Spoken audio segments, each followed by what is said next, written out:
A mini 720 lumen keychain flashlight that will throw light over 100 yards away. I know what you guys are thinking. Dang, Jeff, not another flashlight video. Just please, no. Well, I'm sorry to say, but yes.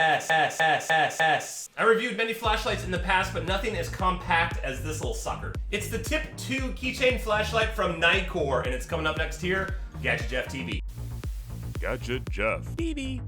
Well, hello again, YouTube, and welcome back to Gadget Jeff TV, where I, Jeff, review cool toys and gadgets. Now, as I've mentioned before, I have an abundance of flashlights, some of which still I have, some of which have gotten stolen. Don't want to talk about that. Pretty traumatic. What can I say? I like to see clearly. But what's really exciting is the battery tech and LED tech has really evolved over the years, and there seems to be no shortage of brands taking advantage of the two put together. Well, here I have the latest keychain flashlight from NiteCore called the TIP2. On turbo mode, it cranks out a staggering 720 lumens with two Cree XP G3 S3 LEDs. And again, a max throw of over 100 yards on turbo mode and, you know, with proper conditions and whatnot. Has a built-in magnetic base to secure it to places you need light. Another example, if you're one of those guys that roll with your keys on your belt loop, you can have your cool little flashlight, pull it off like this, use it, and then just pop it back on when you're ready to go. I personally don't walk around with my keys on my belt loop, but hey, if that's your thing, perfect. A 500 milliamp rechargeable battery, a beautiful CNC machined body,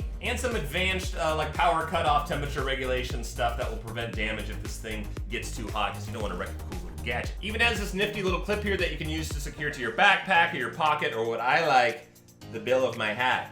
Now I have like a head-mounted light. I have to say, if this doesn't get you popular with the ladies, I don't know what will. But in all honesty, I have used this a lot when I'm like out camping with friends and I need hands-free to be a hunter-gatherer, get some firewood, stuff like that. It's come in handy. Now with most LED flashlights of today, you have 4 different settings. You got low, medium, high, turbo.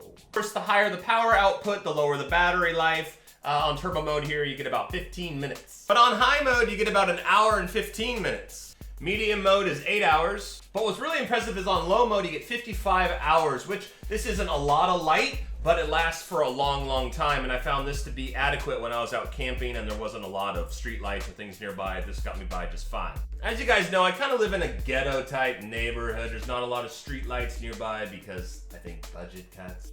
It's just pretty dark most of the time. I work for myself, so I'm indoors a lot, and I try to get outside to do nightly walks every evening. Usually take a gun for protection, but I also bring a flashlight with me. And lately I've been taking this little guy. It's not the brightest flashlight you're gonna get out there, but it produces the most light I've found for the size of it. Now this TIP2 flashlight replaces the TIP, which was NiteCore's original keychain flashlight that had 1 LED and produced 360 lumens. Now we got 2 LEDs, 720 lumens, twice the amount of power. Now the TIP2 flashlight will set you back about 45 bucks at the time of the making of this video. If you're interested, I will put a link in the description below where you can purchase it on Amazon. I highly recommend it. It's a cool little flashlight that packs a punch. If you found this video informative or entertaining, smash that like button. As always, I'd love to hear your comments. Until next time, see you later.